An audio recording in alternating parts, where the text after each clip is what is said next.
Welcome to the Mets Pod. On today's show, a congrats to Buck Showalter taking home NL Manager of the Year. We also break down all the latest trade and free agency rumors, including Japanese ace Kodai Senga set to meet with the Mets. As always, we close out the show answering your mailbag questions. So subscribe to the Mets Pod at Apple, Spotify, or wherever you get your podcasts.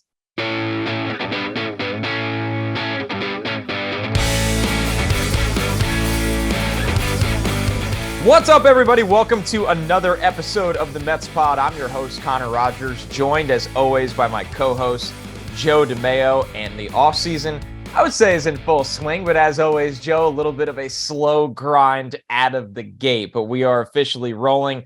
The rumors are flying. There have been some signings, some minor additions, some waiver claims. But, Joe, we have to start with the biggest news of the week so far. The Mets manager, Buck Showalter, officially takes home the NL Manager of the Year title. Obviously, an exciting moment for Buck at this stage of his career, getting back to baseball, having a ton of regular season success with the Mets, and something they will look to build on going into 2023.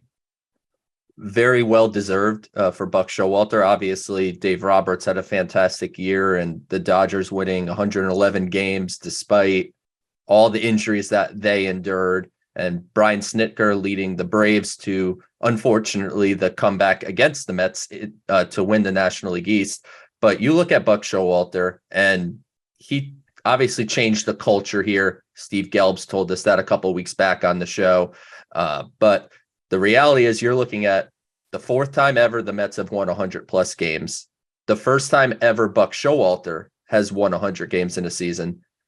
And it's a 24-win improvement from 2021 to 2022.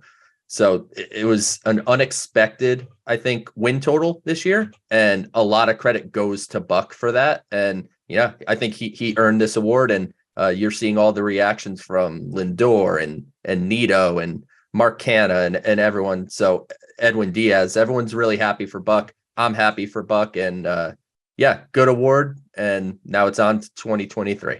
Yeah, I think this award kind of goes off of what you were working with or situations you came into. And as much talent as the Mets added for Buck's team in his debut year with the Mets won 77 games the year prior. And the Mets had leadership problems all the way from the front office down to the results on the field. That can be from an organization standpoint, game by game, that can be from a controversy standpoint. And it felt like, and we talked about this, that all of the Mets problems this year, and there were not many for the most part. This was a season where the Mets rarely went on a skid and lost a lot of games in a row. I believe they were swept, twice the entire year.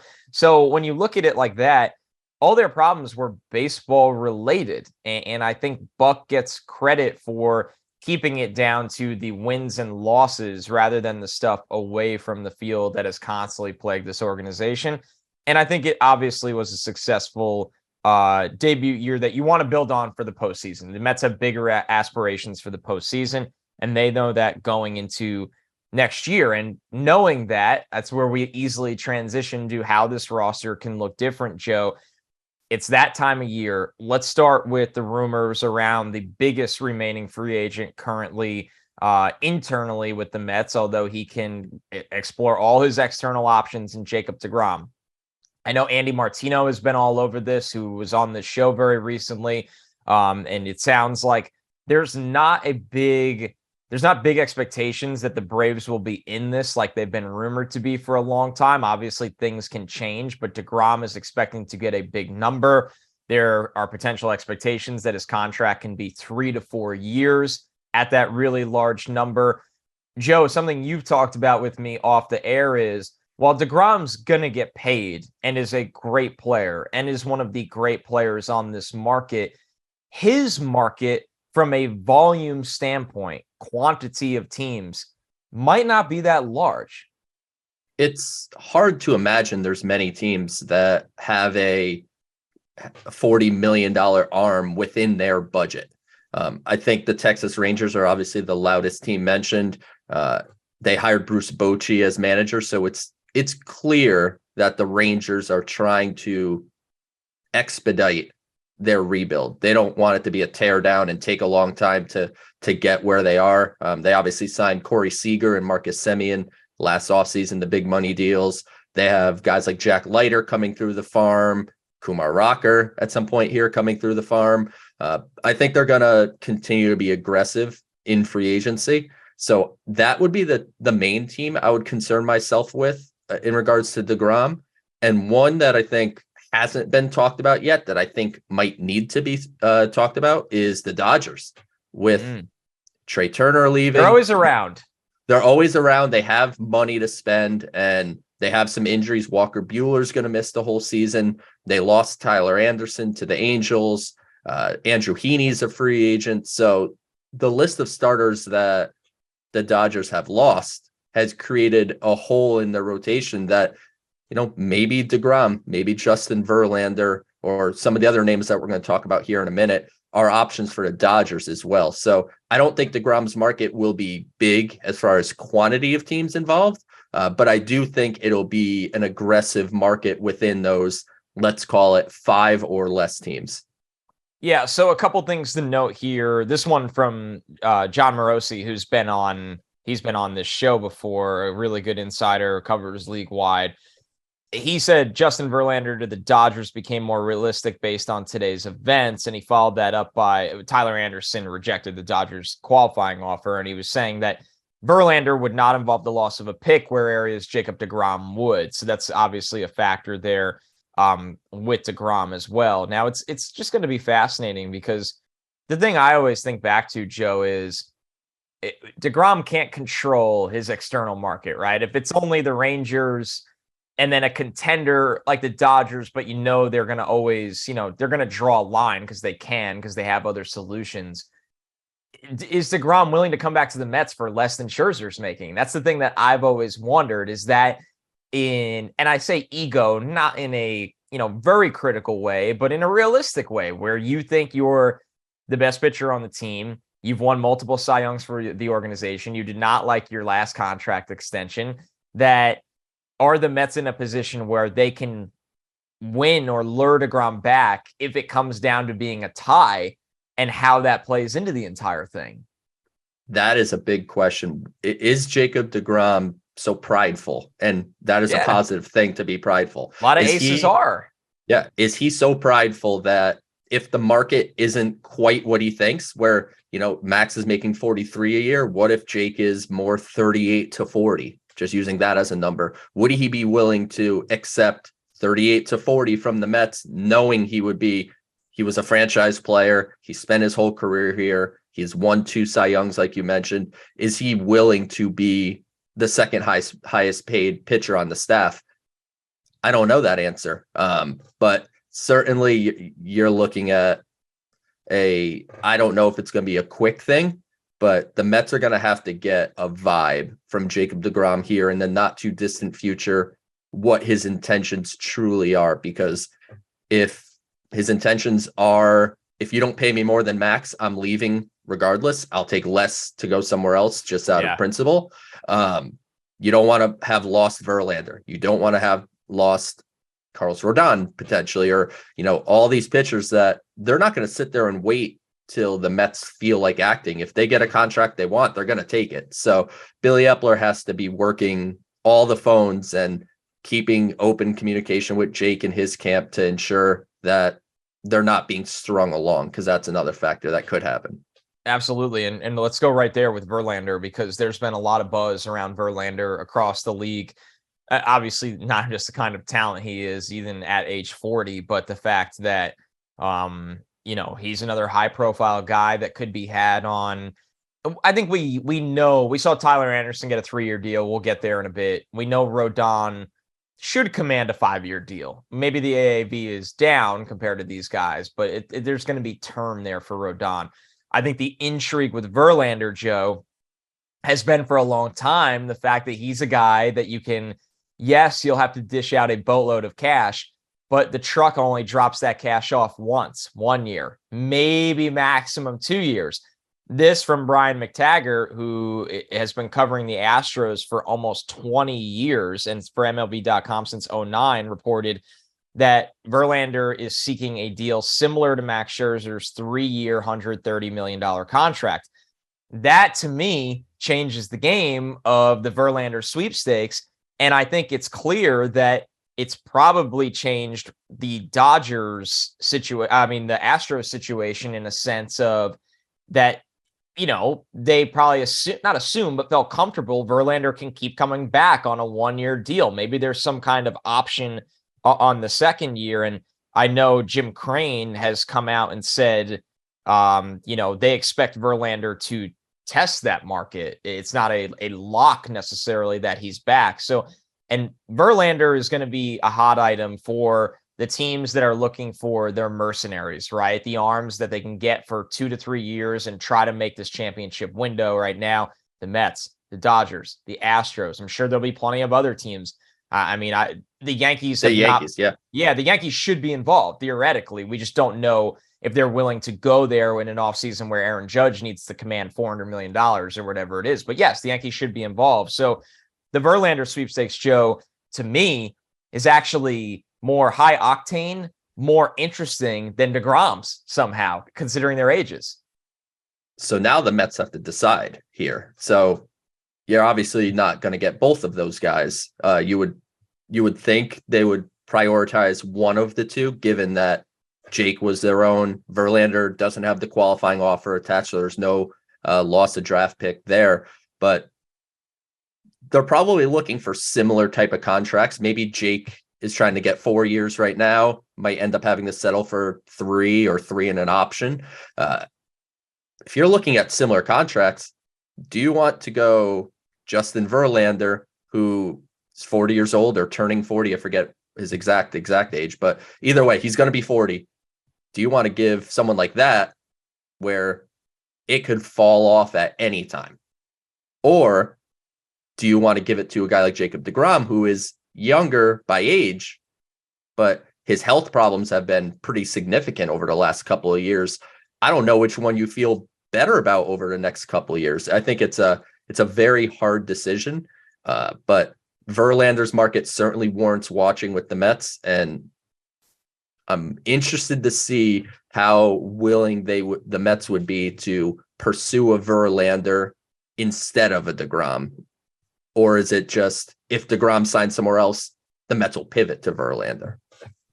Yeah, and is that a luxury that exists in this day and age? Like you said, pivoting to Verlander. Verlander could come off the board before deGrom. I actually expect Verlander to come off the board before deGrom does, but we know how baseball free agency goes. And by the way, it was owner Jim Crane, the owner of the Astros, that told Brian McTaggart that. I didn't see that in the initial tweet. He said he expects Verlander to, seek that Scherzer kind of deal, which obviously changes the game. So a lot going on at the top of the pitching market. One more big American ace on the free agency circuit right now is Carlos Rodon, which we see this every year, Joe. Guys that, will cost a draft pick or have health issues or both, or things like that, but have just been terrific in recent history, might have more of a slow playing market. They're going to get a good deal. Rodon should easily command $25 million a year. I don't really expect that to be less, but you wonder how long will the deal be? Where is he interested in going? And also, for Rodon, Joe, and correct me if I'm wrong, I'm curious your take on this. He's the guy that it makes sense to wait this whole thing out, because one of the contenders is going to miss on Verlander. One of the contenders is going to miss on deGrom. And in that game of musical chairs, the teams that lose might become a little bit more desperate with their wallets to secure a Rodon. That and Scott Boras being his agent lead me to believe the Carlos Rodon market is not going to be settling here anytime soon. And I think it is a smart play to let the older guys like deGrom and Verlander get their money. You're not getting their AAV, so you're not so much concerned with what they get financially, but it's more to your point of, okay, well, Jacob deGrom went to Texas, Justin Verlander stayed with the Astros. The Mets need pitching. And personally, Carlos Rodon's not someone I am overly excited at the concept of the Mets signing. I certainly recognize his talent. He was fantastic for San Francisco this year. He has great stuff. He has ace frontline starter stuff. His health history is a very high concern to me. In even going back to 2021, towards the end of the season, he wasn't injured per se, but he got worn down and his velocity was down when he was with the White Sox. And that kind of led to him having to settle on the market for the deal that he got with the Giants. And the White Sox, frankly, were so, I guess, worried about the arm that they didn't even make him the qualifying offer. Yeah, pretty crazy. So do I think Carlos Rodon's great? Yes. Do I think the Mets should be looking to invest 5 years, 6 years, $25+ million a year, in addition to parting with their second round pick, parting with their fourth round pick, parting with $1 million in international bonus money? I don't think so. That for me personally, that's not the way I would go about it. I would be as aggressive as possible on Jacob deGrom and Justin Verlander and say, one of these guys need to be a New York Met. And if it means a little more money than maybe you're comfortable doing, I think you kind of have to do what you have to do to get that frontline guy, keep those future draft pick assets, but you'll also have the flexibility to add more pitching because they need another arm. But to me, Rodon feels like a guy that, maybe it is a Zach Wheeler situation where everyone was worried about the arm and, Zach has been fantastic for the Phillies, but this to me screams like a deal that can blow up in your face. Yeah, it's high risk. I mean, obviously, it's not just the penalties that incur when you sign him. It goes beyond that, Joe, making sure the investment's worth it. And teams always get desperate for pitching in free agency. Guys with injury history still get theirs. They still get their deals. But the Mets right now, I mean, the kryptonite for the Mets has been health to their arms. And you don't want to open up that can of worms again. So Rodon would be an interesting gamble. Obviously love the talent. Like you said, you just really need to do your homework there and figure out the ramifications, potentially with him on a 5 or 6 year deal. And it might go to 6 years if the market ends up that way where some desperate teams get involved. One that you and I are very excited about, and it's confirmed the Mets will meet with him, is Kodai Senga, the Japanese ace on the market this year. He has pitched to a 2.39 ERA his last 4 seasons. The stuff, Joe, I'm going to leave to you to break down the stuff. I know it's electric. I know he has a very interesting background in relation to working under Darvish. I mean, this one to Joe, we always love the unknowns, right? The mysteries of the market. The Mets for a long time have not dipped their toes in the water of the international market, and we've yelled how much of a missed opportunity that is. So the fact that they are meeting with him as he is in the United States alone is a great sign for this organization starting to use all avenues to explore talent. But Joe, I want to hear from you what kind of pitcher Kodai Senga is. Kodai Senga is definitely electric, I think is a great way to put it. He has a fastball that will sit in the upper 90s, and he's touched as high as 101 miles an hour on the gun. His best secondary pitch, depends who you ask. It's either a splitter or a forkball, which to me are basically the same thing, but I guess maybe not. And some people call it the ghost forkball, where it just disappears and falls off the map. His slider is his other secondary pitch, and that needs some work. It's not a fantastic pitch in Japan, and there is a different baseball in Japan. So sometimes the stuff isn't exactly the same. Is it possible the velocity is down a tick in America? Yes. Is it possible the ghost forkball doesn't completely disappear? It's more of a plus pitch? Sure. One thing that I think is probably the most concerning is his walk rate. It's over 3 for his career over in Japan, 3 per 9. I mean, which isn't bad, but American hitters are a little more patient than Japanese hitters historically. So it's possible that walk rate could be a little higher. And there are some people that believe there's reliever risk here. So, I mean, we're going to touch the high of Kodai Senga is if you could polish that third pitch, you're looking at a potential frontline type starter. Mm.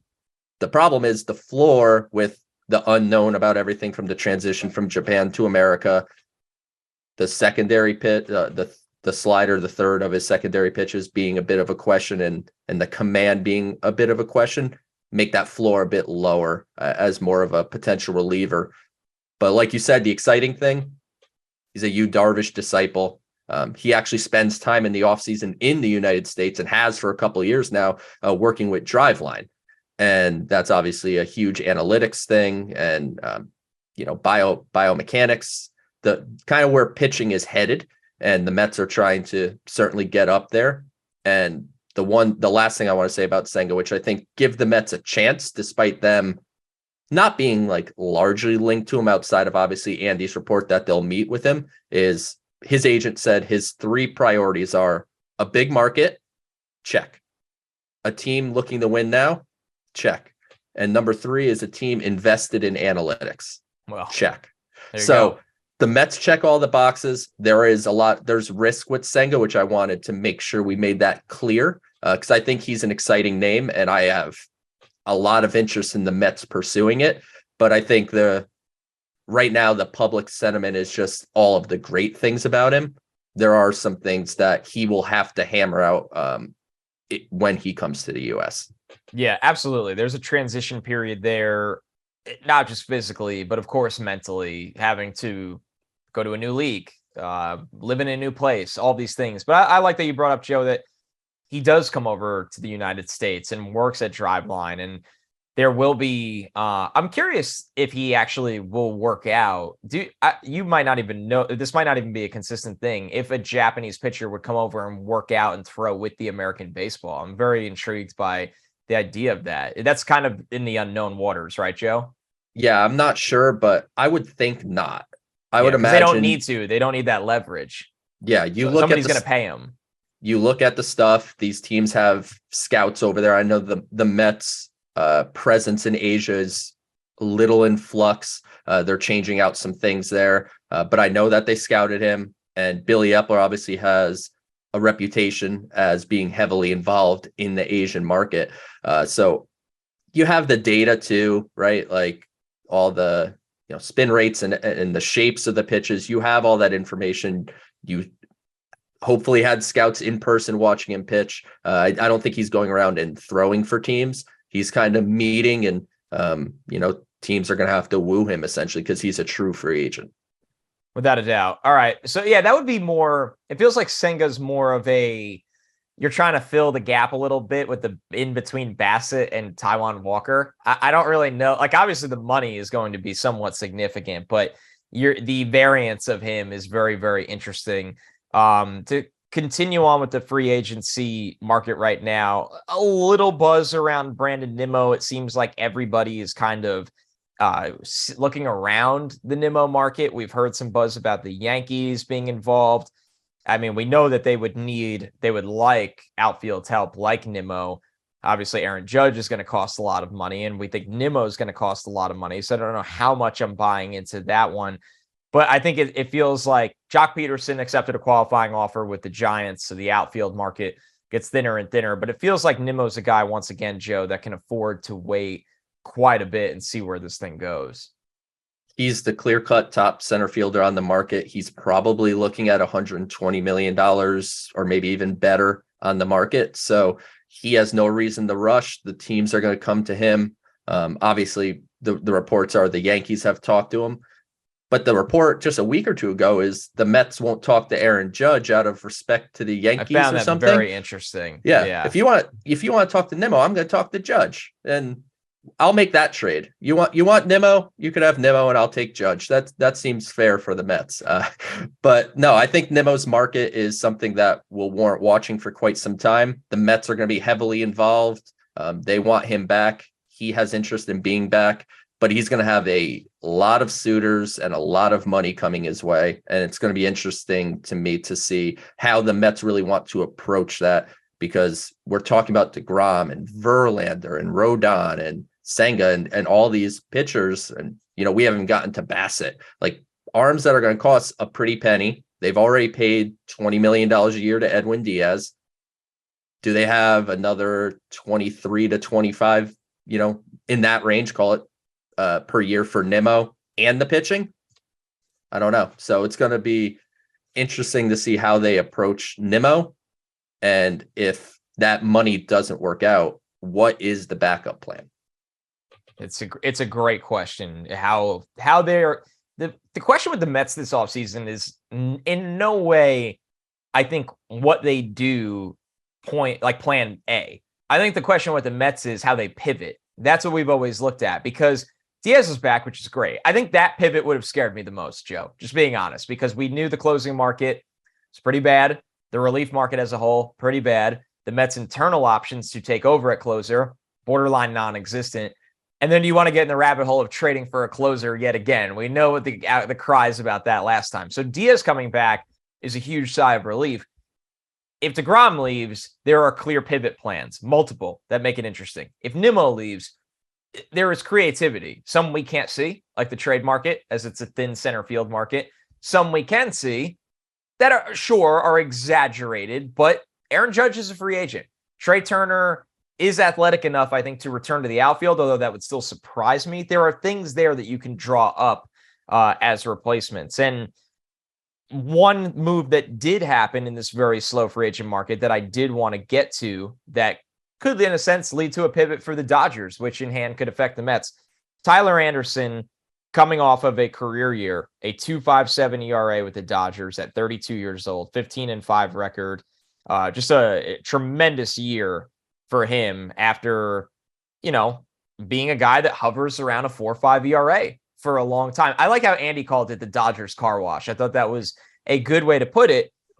I kind of want to know your initial take on the contract he signed with the Angels, if it seemed low, if it seemed high. He got a 3-year deal. I'm looking for the exact amount of money. I believe it was in the 40 million range. Yeah, it was 39 million.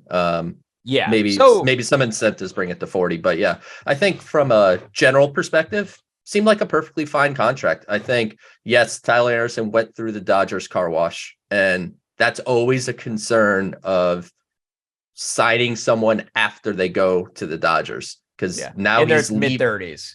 Yeah, and he's leaving that structure. So it's some risk with the Angels, and Anderson obviously got the qualifying offer. So the Angels are forfeiting their 2nd-round pick and $500,000 of international bonus pool money, which, if they believe that Tyler Anderson is now a number 3, like rock solid number 3 starter, that's probably worthwhile when you pair that with the contract. And I wonder, because the timing was very peculiar. Anderson signed at or at least it came out publicly that he signed at 3:55, I think, Eastern on a Tuesday. And the deadline to accept the qualifying offer was 4:00. So I wonder if Anderson said to the Angels, I'm taking the qualifying offer if you don't make this type of contract to me where I'm getting that $40 million. And the Angels bit, and, they gave up the pick, and the Dodgers are down in arm. But I think this should be considered a bit of a barometer on Taijuan Walker. I think that's kind of my biggest takeaway for how it goes to the rest of the market. I think Anderson had obviously, like you said, a great year with the Dodgers. Taijuan Walker's been really good for the Mets, but there's some question about long-term what those two arms are. So I think Walker's looking at probably a contract in this range, maybe a tick higher without the qualifying offer, but something like that. Yeah, that's a good call. I didn't think of it with Taijuan Walker. That makes a lot of sense. A guy that, he changed who he was productivity wise in a places that have reputations for that. I mean, people could say what they want about the Mets as a whole before Cohen got there. And obviously Walker was more a part of the Cohen regime as a whole, but we know the analytics have been implemented slowly over time. But Walker has played himself into a nice contract for what he did with the Mets. Tyler Anderson played himself into a nice contract for what he did with the Dodgers. So I think that comparison is right on the money as well. The Mets did add some arms this week. They made 2 notable waiver claims that are obviously more tailored for the bullpen, but some high upside arms, one being Tayler Saucedo from the Blue Jays, another being Steven Ridings from the Yankees. Joe, I don't claim to know these guys overly well, but what I've looked up is that they've had success at the minor league level. I would assume health is played. I know for riding specifically, health has played a big part into it, but these feel like the classic claims of bullpen arms with big time stuff that you hope you catch a little lightning in the bottle to round out your bullpen on the cheap, which I like the strategy of that. When you have right now they're at 8, but they were at 9, 10 open 40-man spots. This is a fantastic strategy.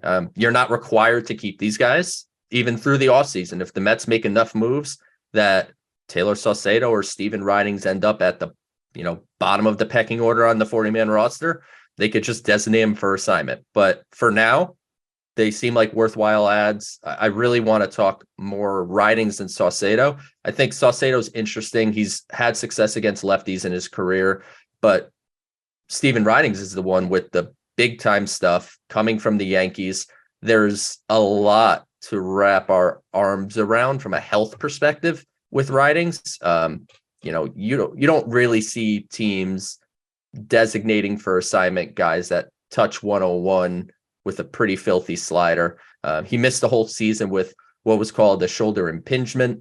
Then there's like some kind of weird things in articles talking about there's like different things in the shoulder they were looking at. They were looking if he needed thoracic outlet surgery. Turns out he didn't need that. So the Mets are taking a calculated risk as far as Ridings' health. But if they know something that maybe the rest of the league didn't, then this is clearly a very high upside arm that only had a couple appearances in the big leagues with the Yankees, but the stuff, like I said, is very legitimate. Now it's just a matter of, can they get him healthy? Can they keep him healthy? And, we'll certainly find that out in Port St. Lucie in February. The swing and miss stuff is the thing that jumped out to me with these guys. Obviously, Ridings, you've seen it in, a handful of batter space in the majors, but this stuff can get out major league hitters. And then when you look at Saucedo, who was pitching largely in part for AAA Buffalo in the Blue Jays organization, he was striking out well over 13 batters over 9, Joe. And I know it's AAA. You don't want to overreact to that, but the strikeout numbers being that high, I think there's going to be a consistent strategy with the Mets and the arms to take a shot on. And no coincidence, these guys are bigger guys. Ridings is 6'8", Saucedo 6'5", big guys with big stuff, power arms, power slider, obviously for Ridings, like you said. So I think something we always say on the show, we always have, is you can't buy a bullpen. And every single organization in the history of the sport that's ever tried it in one offseason spends big money on 3 to 4 bullpen pieces. It fails almost every time. Maybe you hit on 1 or 2, but you're going to miss it largely. I think this is a good idea of getting the stud at the top in Diaz. We really like Drew Smith, and they might bring back an Ottavino or a Lugo. But then the rest of the bullpen, this is what the good teams do. We saw the Padres do it last year. We've seen the Braves do it a million times. The Dodgers, obviously, are probably the kings of it. You look at untapped potential with arms that are overlooked. It sounds like Moneyball in a sense, but it's a little beyond that. The analytics, the potential return to health, and the fact that you tweak a thing or two because you have the right pitching staff. And then you find guys that can pitch in not maybe high leverage, but middle tier leverage situations in the 5th, 6th, and 7th innings for you throughout the year. The Mets are certainly going to add more veterans. Like you said, maybe it's Ottavino, maybe it's Trevor May, maybe it's external guys that we aren't thinking about, but they're going to add more legitimate veterans. But to your point, you're looking for these diamonds in the rough, these guys that, with Ridings, I think it's more of a health question than a talent question. And it's not like the Yankees. He's a big league pitcher. Yeah. So you have health risks there, but maybe they looked at Saucedo as somebody that the Blue Jays didn't maximize what he had, and the Mets believe that they can. A couple more in-house moves. Daniel Vogelbach option picked up on the cheap. I think $1.5 million. Vogelbach, you can go into spring training. I don't think Vogelbach is going to be in the lineup every day again next year, Joe. Maybe I'm crazy. But as a bench bat, as a situational type hitter, if he makes the team, Carlos Carrasco's option was the bigger one that we talked about. I know you have said it felt like a no-brainer. I know other people were more up in the air about bringing Cookie back, but I mean, he was quite reliable for the Mets last year. And I think it goes back to the strategy, Joe, of this was a $14 million option for a year. No 1-year deal is going to kill you in any sense. And the fact that the Mets need arms. The Mets need arms. The Mets are not going to go out and sign Verlander and deGrom or deGrom and Rodon. We don't even know if Bassitt's going to be back. We feel pretty comfortable in saying it's looking unlikely. Walker's not going to be back. There are so many holes in this rotation that this is one that you kind of almost had to do unless you had a clear-cut insurance plan. Both of these were easy decisions. When you look at Vogelbach, I mean, he's a guy that for 1.5 million, you bring him back and you kind of figure out what you want to do at the DH position. And there's nothing stopping you from trading him this offseason. If the Mets do go get a true full-time DH and they don't want to carry a guy who can't play a defensive position on the bench, you could trade Vogelbach for something. Carrasco, we talked about it. Easy decision. The Mets have so much work to do in their pitching. The last thing they need to do is to create an additional hole. Let's not go into the business of making our life even more difficult than it needs to be. So for 1 year, 14 million, that's, to me, easy money for Carrasco. And easy decisions that, set up what the Mets can do in the offseason a little bit more. Last little bit of news and notes with the Mets. It's as much as there hasn't been the star power edition, the Mets have been quite busy, and player development, Joe, has been something that fans don't necessarily see it. You don't hear a lot about it. It doesn't feel like it was always the biggest financial priority in the Mets' old regime, and things have completely changed under Cohen. The first one being the hire of Jeff Albert, who's now the director of hitting. And is it Eric Jagers or Jagers, the director of pitching development? It is clear you do not take part in Jägermeister, I guess. I wanted to say, is it the Jägermeister version? Yeah, yes, it has to be. Yeah. All right. Eric Jagerbaum is officially the director of pitching development here. While these are things that can fly under the radar, Joe, they ultimately these are pretty high profile hires in a sense. You don't bring these guys in for $30,000 a year. They have a big say in the organizational's approach. So I just kind of wanted to, pass the baton to you, because I know you've been banging the drum for bigger investments in player development with the Mets from top to bottom.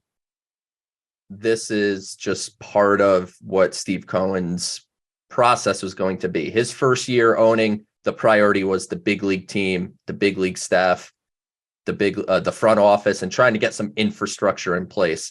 This last year was about building up the analytics department. They'll continue to add there, but they went from one of the bottom 5 as far as size of analytics department to top 5. So very quick transition. And this year, I think, is about player development. It's about minor league staffs. They got rid of some minor league managers, some minor league coaches that they're going to have to fill those throughout the offseason. But specifically for Albert and Jagers, Albert was the big league hitting coach for the Cardinals for the last 3 seasons. And I'm interested to find out exactly what went awry, because the comments from the Cardinals were basically like, we didn't want to let him go. His contract is up. We were prepared to offer him another multi-year deal. But before we could do that, he said he was leaving. That means he got paid, Joe. That's life. Yeah, right. That is fair. But you would think that he would at least have heard them out or something. So no, you're right. You're absolutely right. Yes, something could have gone on there. But either way, he's credited with modernizing the Cardinals' offensive approach. And obviously, Paul Goldschmidt and Nolan Arenado were 2 of the best hitters in the sport this year. So Albert's an exciting guy, and Jagers was an assistant pitching coach for the Reds. He comes by way of Driveline, which the Reds were the first team to really associate themselves with Driveline. They had Kyle Boddy, who was the head of Driveline, on their staff for a period of time. So the Mets are taking 2 major league coaches with modern day philosophies and bringing them on in player development roles to oversee the offensive and pitching side of this system. And I think the last thing I want to say that I think was really big is Jeremy Hefner was involved in the interview process for the role of director of pitching development. I have to imagine Eric Chavez was involved in the interview process for the director of hitting. We know that assistant hitting coach Jeremy Barnes has history with Albert going back to their time in Houston together. But it is clear that the Mets are moving away and moving into a more synchronized overall organizational philosophy where you don't want these minor leaguers being told one thing, and then when they get to the major leagues, they're getting told a different thing. Yep. So absolutely having that cohesiveness, I think, is a fantastic sign of things to come. I don't think there's going to be a ton of immediate benefits that come of this, but you're looking at these two hires being stalwarts for the long-term vision of the Mets and becoming that sustainable winner. It's all very important. Absolutely. It starts, from the roots and getting these guys in the system and developing them, like you said, on a consistent trajectory. And that felt like it was a problem for the Mets for quite some time. That once again, because you got to give praise where it's due, new ownership has come in and it felt like Cohen plus regime felt everything out and then kind of witnessed what needed to be addressed. And they've made every big investment that fans could have hoped for to address those issues.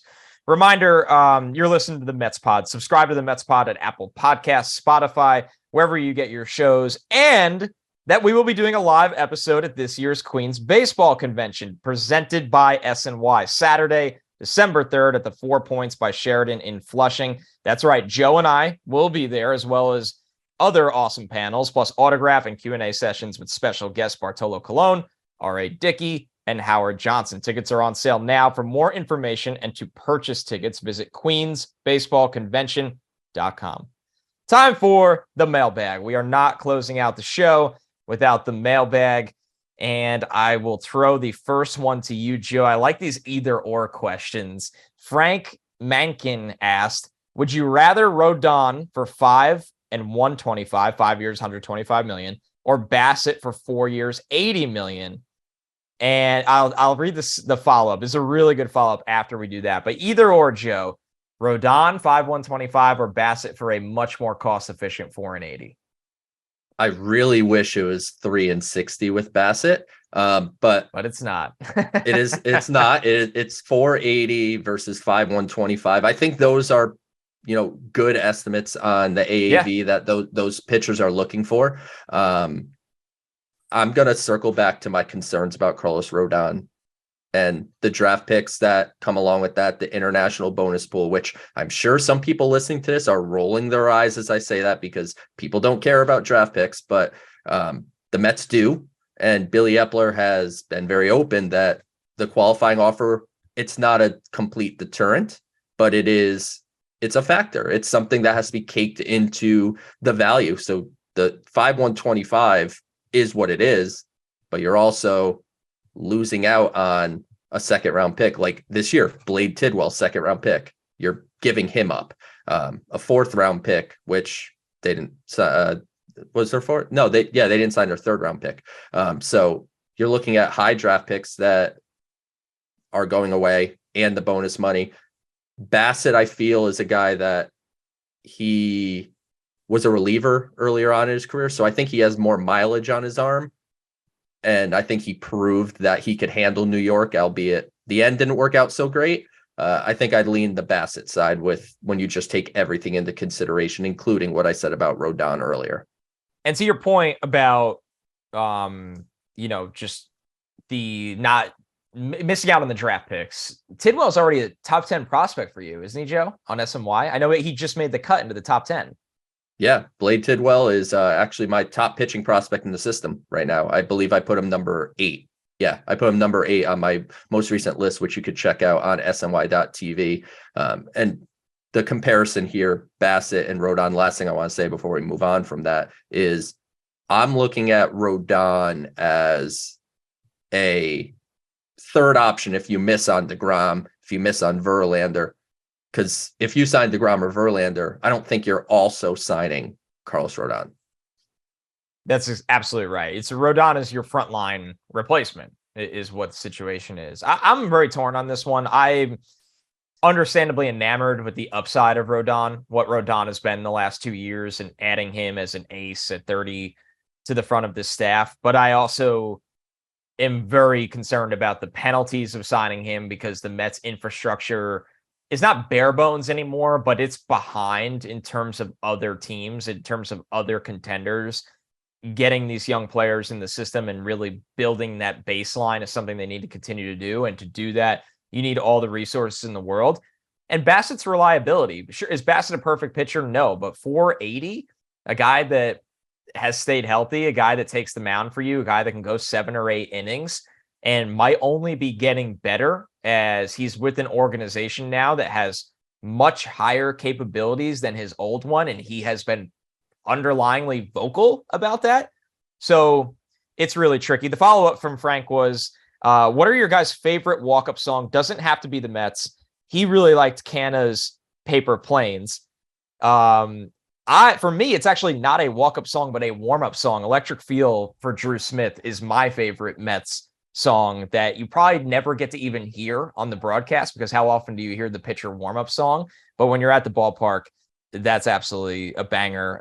For me personally, a little bit more of a deep cut. But Joe, is there anybody on the Mets that you like their warm-up song? Paper Planes actually drove me insane. Just being honest, Frank, I'm so sorry. I think it probably was a good idea for a month that just went a little bit too long. I would say when they had, obviously with Jacob deGrom. Simple Man. Simple Man just was incredible. Production's incredible, and that just fits deGrom. And if you think I'm having the opportunity to not talk about Edwin Diaz and Narco whenever given, that's where I'm going. It's the layup of the century. Yeah, the layup of the century. But I would say, kind of not lazy, but easy answers. I honestly don't know everyone's walk-up song too, if I'm being totally transparent. I couldn't tell you what Lindor comes up to, what Nimmo came up to. I have absolutely no idea. I know Simple Man. I know Narco. Those are where it's at. And when are you and I going to make a campaign for Mets to use wrestling walk-up songs? Like, who's going to use the game? That'd be an elite walk-up song. Austin Riley comes out to Stone Cold Steve I know. Austin's it annoys music. me. It annoys me that it's him. Yeah, it annoys me how awesome that is. But that campaign starts now. So yep, at Mets. First player we had on the show. Yeah. Or if Hefner comes back on, we're going to yell at Hefner that some pitcher has to warm up to the game. Is honestly a big time contender for me. Joe, I know you have a lot in your bag for this. This can go on all day. The game for a setup man would be fantastic. So good. So good. Well, that will be continued. Thank you, Frank, for sparking the next idea of the Mets pod. This one from Steve Miller. What player are you most fearful of taking a big step backward in 2023? Steve said Cookie will be 36, and I wonder if he can give you 150 innings again. He also wonders if Guillorme is really a 101 OPS plus hitter again. What do you think of not only those takes, Joe, but if you had a different answer for the step backward? I would say Carrasco is a great choice to consider a step backward, but that doesn't mean that Carrasco is going to be bad. He might be more of that real back end starter type of stuff. And Luis Guillorme, we've talked about him throughout the year. I don't think he's a prolific hitter, especially when he is kind of overexposed playing every day. But coming off the bench, I think he's obviously fantastic with the glove, and he sees good pitches. He makes contact, so he's a valuable player in that sense. Another one that I would like to throw, like Edwin Diaz, can't possibly be this good again, you would think, right? He's the most obvious one. Yeah, this is a historical closer season, one of the greatest of all time. So he can have an elite year and still be worth the contract he got. But I don't know if he can necessarily replicate essentially not blowing saves. Mine is actually Mark Canha. And that's, you look at it and go, well, Canha wasn't great last year, but he was also solid. Canha had a 770 OPS. He chipped in with 13 home runs in less than 550 plate appearances, drove in 61 runs, batted 266, on base at 367. Canha's going to be 34 years old this season. I think Canha is a fine player for what he does, but when you look at Oakland, late 20s, when he was 29, he hit 17 home runs. When he was 30, he hit 26 home runs. Not saying he needed to come here and replicate that, but the on base last year was okay. 367 is good, but that's Canha's calling card. That's his best attribute as a player. and the pop was just okay. I know he got really cold at the end of the season. So for me, I know it's kind of sneaky, but if somebody wanted to take his $13 million and you had a clear-cut answer to replace corner outfield help, I wouldn't be on this podcast crying. I do like Mark Canha, the person, a lot, his game, what he brings, but I think he is quietly a decline candidate as well. I mean, you're looking at guys that are going into their mid-30s, right? And it just happens, man. Yeah, that's the cliff. So it wouldn't shock me if Mark Canha put up similar production to this year. It wouldn't shock me if it, started that downward trajectory. So yeah, I don't think that's a bad call. Okay, last one here for today's show. This one from Aurelio Morales, kind of simple and something we talked about, but we did not pit them against each other. Aurelio asked, if DeGrom leaves, do you think Verlander would be a realistic substitution for the rotation?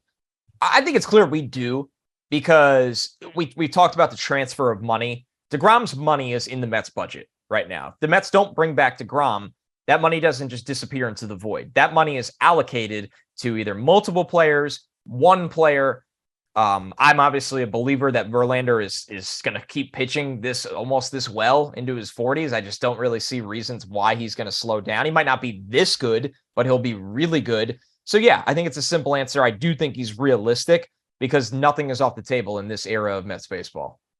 Yeah, I don't know what would be the unrealistic part. Is it like unrealistic that he wants to come to New York? Is it unrealistic that the Mets would pay him? I don't think any of that should be considered off the table, especially like you said, if they either A, Jacob deGrom moves on, or B, they make the decision to pivot away from deGrom. And Verlander would be a fun story. It would really be almost full circle. So if you go back to 2003 in the MLB draft, the Mets had the 3rd overall pick. Justin Verlander was coming out of Old Dominion. And by the way, this was the first draft that I paid attention to significantly. So this one hits. So this one hits. This is my first one. So I remember reading many articles, many things before and after the draft. Verlander was fully convinced he was going to be a New York Met. And he ended up going number 2 overall instead. And the Mets took Phil Humber, number 3, which eventually led to Johan Santana. So we can't be far too upset about that. But Verlander always thought he was going to be a Met. End your career with the Mets. That seems like as full circle as you can get. That's freaking crazy, number one. And number two, to Phil Humber's credit, he threw a perfect game. So something was right there. The talent was there, man. He threw the perfect game. I'm not saying it worked out consistently, but he threw the perfect game. That was the big 3 at Rice, which I'm sure you're gonna really remember these names: Phil Humber, Wade Townsend, and Jeff Neiman. They were the big 3. They all do remember Neiman being a prospect. I feel like they all went in the top 10 of that draft, and Rice at that time was kind of known for really using their pitchers and Vanderbilt style. Yeah, a little bit. So, Neiman and Townsend went by the way of arm injuries, and Humber had, a big league career. So certainly fine, but the Mets were this close to Justin Verlander, and not only were they that close to getting him, he thought he was going there. So, but you could bring that full circle, and that'd be interesting. That's a really good story that I bet a lot of Mets fans don't know, and something that we're going to monitor. We are going to be here the entire offseason. If you haven't heard yet, we've done all the previews for the bullpen, the starting rotation, the lineup. Now we are talking about the moves, the hires, the trades, the rumors that are happening. We will have guests on. And of course, the last reminder, on December 3rd, we will be at the Queens Baseball Convention. So go to queensbaseballconvention.com if you're interested in coming out, hanging out, tons of Mets fans, tons of Mets appearances. It's going to be a blast. And one last reminder to subscribe to the Mets Pod at Apple Podcasts, Spotify, or wherever you get your podcasts. Thanks so much, everybody. We'll catch you next week.